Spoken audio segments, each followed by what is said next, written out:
اس مسجد میں اس پروگرام کے سلسلے میں جمع فرمایا۔ اللہ تبارک عز و جل سے دعا کرتے ہیں اللہ سبحانہ عز و جل ہم سب کو سننے کے بعد عمل کرنے کی توفیق عطا فرمائے۔ میرے مسلمان عزیز، آج ہم میں سے ہر کوئی اپنے آپ کو پاک صاف سمجھتا ہے اور دوسروں کو غلط سمجھتا ہے۔ کبھی بھی اپنے آپ کو غلطی پر ملامت نہیں کرتا، ہر وقت دوسروں کی غلطی شمار کرتا ہے اور دوسروں کو ملامت کرتا ہے۔ تو آج اس پروگرام میں ہم اس حدیث کی روح سے اپنے اخلاق کا بھی جائزہ لیں گے کہ انسان کبھی کبھار اپنے آپ کا بھی جائزہ لے لے، ہر وقت دوسروں پر مسخرہ نہ کرے، ہر وقت برے القاب سے اوروں کو یاد نہ کرے، ہر وقت دوسروں کو غلط نہ کہے، ہر وقت دوسروں کی غلطی نہ سمجھے، بلکہ اللہ سے اپنے لیے بھی اعمال اور اخلاق اور اچھائی طلب کرے۔ تو میرے ساتھیوں، اس طرح اگر ہم زندگی گزارنے لگیں گے، اپنے آپ کا جائزہ لیتے رہیں گے، اپنے آپ کو ملامت کرتے رہیں گے، اپنی غلطیوں کو گننے لگیں گے، تو اللہ تعالی ہمیں ان غلطیوں سے، ان برائیوں سے، ان برے اخلاق سے صاف کریں گے۔ رسول اللہ صلی اللہ علیہ وسلم اکثر بیشتر یہ دعا کر لیا کرتے تھے، اللہم انی اعوذ بک من منکرات الاخلاق والاعمال والاہواء، ایک اور روایت میں ہے والادواء۔ تو اس حدیث میں یہ ہے کہ انسان اللہ سے اللہ کی پناہ مانگا کرے اور کہا کرے، اے اللہ میں آپ کی پناہ مانگتا ہوں برے اخلاق سے۔ جب ہم اللہ سے مدد مانگتے رہیں گے کہ اے اللہ میں آپ کی پناہ مانگتا ہوں اپنے برے اخلاق سے، آج تو ہم دوسروں کو بے اخلاق اور دوسروں کی غلطی جانتے ہیں، لیکن اپنے آپ کو با اخلاق سمجھتے ہیں۔ تو پھر کہاں سے اپنے لیے اخلاق مانگتے رہیں گے اور بے اخلاقی سے اللہ کی پناہ مانگتے رہیں گے؟ ایک چیز میں جب ہم سوچیں گے نہیں، پھر اس کے لیے تیاری کیسے کریں گے؟ ہر وقت اپنے آپ کو ہم صاف کہتے ہیں اور دوسروں کو غلط کہتے ہیں، جبکہ قرآن کریم میں اللہ نے فرمایا فَلَا تُزَكُّوا أَنفُسَكُمْ هُوَ أَعْلَمُ بِمَنِ اتَّقَىٰ، اپنے آپ کو پاک صاف نہ کہا کرو، اللہ تعالی بہتر جانتا ہے کہ اللہ سے زیادہ ڈرنے والا کون ہے۔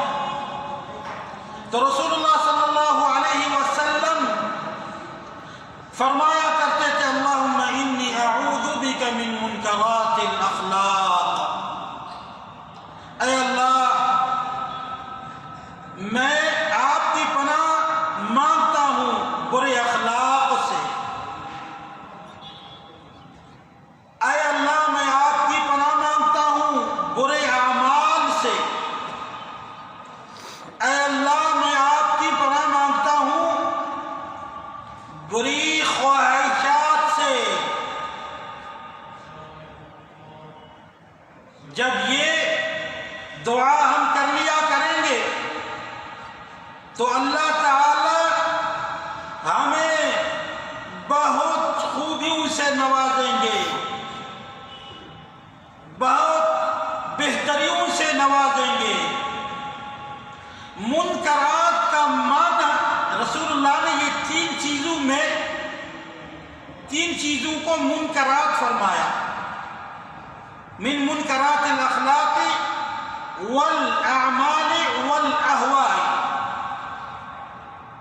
تو منکرات کہتے کسے؟ منکرات اسے کہتے ہیں جسے شریعت نے بھلائی شمار نہ کیا ہو، بلکہ شریعت نے اسے برائی بیان کیا ہو، منکرات اس کو کہتے ہیں۔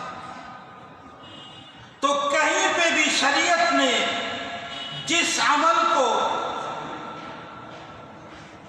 بھلائی بیان نہیں کی ہے تو اس عمل سے اللہ کی پناہ مانگے، اور جس عمل کو شریعت نے بھلائی سے ذکر کیا ہے اور اس عمل کو اللہ تعالی سے ہم اپنے لیے مانگا کریں۔ تو اس حدیث میں یہ عظیم دعا میں 4 چیزیں مذکور ہیں،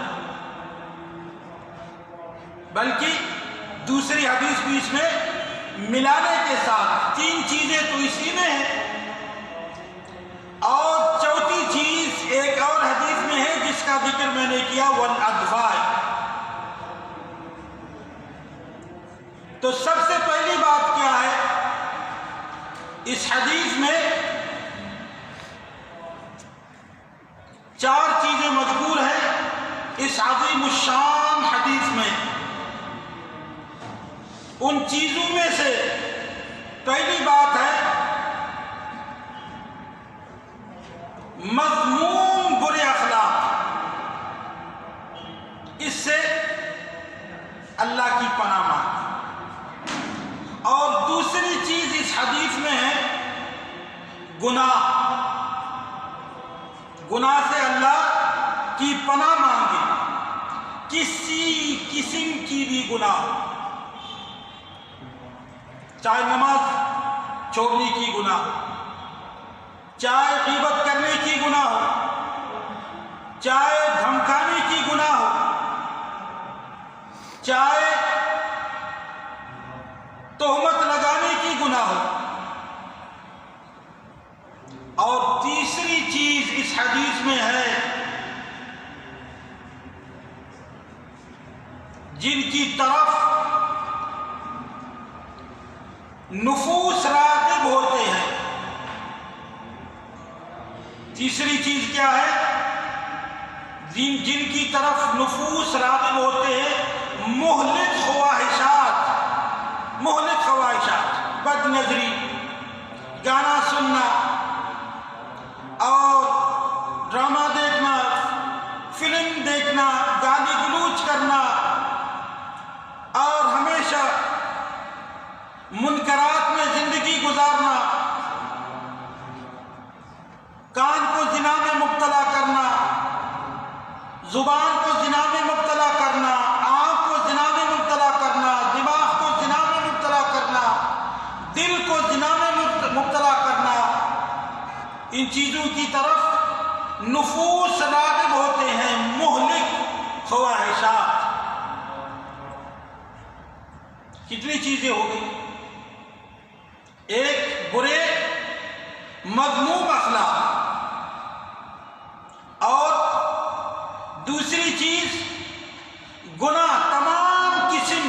کے گناہ، کوئی بھی گناہ ہو۔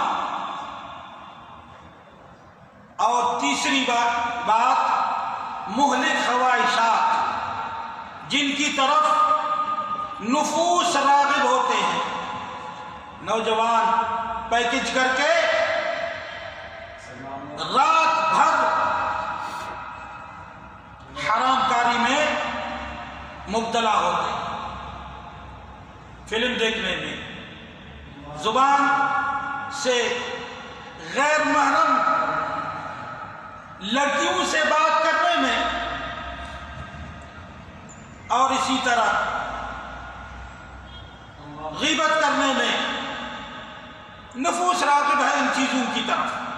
مہلک خواہشات اس کو کہتے ہیں۔ اور چوتھی چیز کیا ہے؟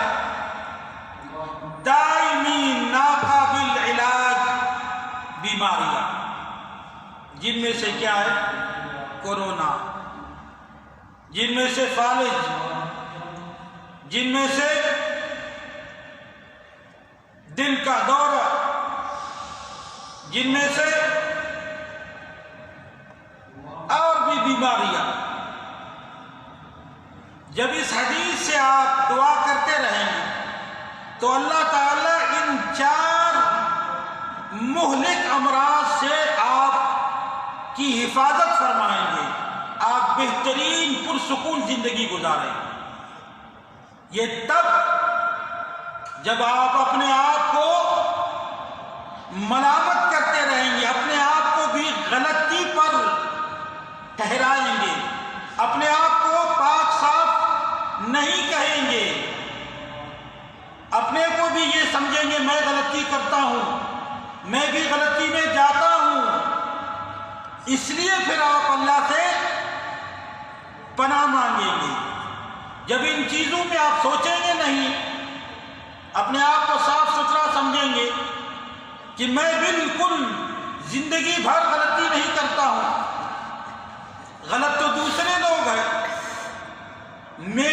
میرے اخلاق بالکل 100% ٹھیک ہے، میرے اعمال 100% ٹھیک ہے، اور میں خواہشات پرست نہیں ہوں، میں تو بالکل صاف ایک فرشتہ جیسی صفت میرے اندر ہے۔ تو پھر آپ کہاں؟ یہ بالکل اس طرح ہے جیسے کہ بدعت، رجب میں کئی بدعت لوگ کرتے رہتے ہیں، اور 27 کی رات کو محفل انعقاد کرتے ہیں، جس کی کوئی حیثیت نہیں ہے اس دین کے اندر۔ رجب کے کنڈے 22 رجب کو رجب کے کنڈوں کے دن مناتے ہیں، اور اسی طرح 27 کی رات کو محفل اور جشن معراج مناتے ہیں، جبکہ وہی لوگ نمازی نہیں ہوتے ہیں، جبکہ وہی لوگ برے اخلاق سے پاک نہیں ہوتے ہیں، جبکہ وہی لوگ برے اعمال سے صاف نہیں ہوتے ہیں، اور جبکہ وہی لوگ خواہشات پرست ہوتے ہیں۔ بدعت میں مبتلا خواہش پرست ہوتا ہے۔ کہیں پر بدعت میں مبتلا آپ دیکھیں گے تو دین سے دور انسان کو دیکھیں گے، جو دین سے، سنت سے، توحید سے اور رسول اللہ کی محبت سے، قرآن کریم سے قریب ہے، وہ انسان بدعت میں مبتلا ہوتا ہی نہیں ہے۔ اور بدعت میں ہر ہمیشہ ان لوگوں کو آپ مبتلا دیکھیں گے جو سال میں مختلف تاریخ، مختلف راتیں، مختلف دن اپنی عبادت کے لیے، من گھڑت محفل کرنے کے لیے، من گھڑت نماز پڑھنے کے لیے وہ چن چکے ہیں، اور جن عبادات کی کوئی حیثیت دین اسلام میں نہیں ہے۔ تو میں عرض کر رہا تھا کہ بدعتی کو توبہ کی توفیق نہیں ہوتی۔ کیوں؟ اس لیے کہ وہ اس کو عبادت شمار کرتا ہے، اس پر اجر کی امید رکھتا ہے، اور اس پہ وہ جنت حاصل کرنا چاہتا ہے، اس کی طرف لوگوں کو دعوت دیتا ہے، اس پر وہ مال خرچ کرتا ہے اور اس کے لیے وہ جان کھپاتا ہے اور اس کو شان شوکت سے وہ کرتا رہتا ہے، پھر وہ کہاں سے اس کو توفیق ہوگی کہ وہ کہے اللہم اغفر لی، اے اللہ میں توبہ کرتا ہوں مجھے معاف کر دیجیے۔ تو اس حدیث پر وہ انسان عمل کر سکتا ہے جو اپنے آپ کو غلطی پر سمجھتا ہے، اپنے آپ کو بھی یہ سمجھ سکتا ہے کہ برے اخلاق والا میں بھی بن سکتا ہوں، برے اعمال میرے بھی ہو سکتے ہیں، خواہشات میں بھی جا سکتا ہوں۔ ان سے پھر جب یہ سمجھے گا پھر اللہ سے معافی مانگے گا، اللہم انی اعوذ بک من منکرات الاخلاق والاعمال والاہواء، وفی روایت اللہم جنبنی من الادواء۔ تو میرے بھائیوں، اللہ کے رسول صلی اللہ علیہ وسلم کے اخلاق کے بارے میں قرآن گواہ ہے۔ حضرت عائشہ رضی اللہ عنہا سے کسی نے رسول اللہ کے اخلاق کے بارے میں سوال کیا تو حضرت عائشہ نے فرمایا آپ قرآن نہیں پڑھتے ہو کیا؟ اللہ کے رسول صلی اللہ علیہ وسلم کے اخلاق تو یہ قرآن ہے، تو ہمیں بھی اپنے اخلاق کے لیے فکر کی ضرورت ہے اور اللہ سے اچھے اخلاق کی دعا کرنی چاہیے اور برے اخلاق سے اللہ کی پناہ مانگنے کی ضرورت ہے۔ اس لیے رسول اکرم صلی اللہ علیہ وسلم کی مشہور حدیث ہے، رسول اللہ فرمایا کرتے تھے اللہم اہدنی لأحسن الاخلاق لا يهدی لأحسنها الا انت واصرف عنی سیئها ولا يصرف عنی سیئها الا انت۔ رسول اللہ صلی اللہ علیہ وسلم اللہ سے اخلاق مانگا کرتے تھے، جبکہ رسول اللہ صلی اللہ علیہ وسلم کے اخلاق قرآن ہے۔ کیا فرمایا کرتے تھے؟ اے اللہ مجھے اچھے اخلاق کی ہدایت فرما، تیرے سوا کوئی اچھے اخلاق کی ہدایت نہیں دے سکتا۔ اللہم اہدنی لأحسن الاخلاق لا يهدی لأحسنها الا انت، اے اللہ مجھے اچھے اخلاق کی ہدایت فرما، تیرے سوا اچھے اخلاق کی ہدایت کوئی دے نہیں سکتا۔ اور پھر فرمایا کرتے تھے رسول اللہ صلی اللہ علیہ وسلم، اور رسول اللہ صلی اللہ علیہ وسلم اللہم اہدنی لأحسن الاخلاق لا يهدی لأحسنها الا واصرف عنی سیئها۔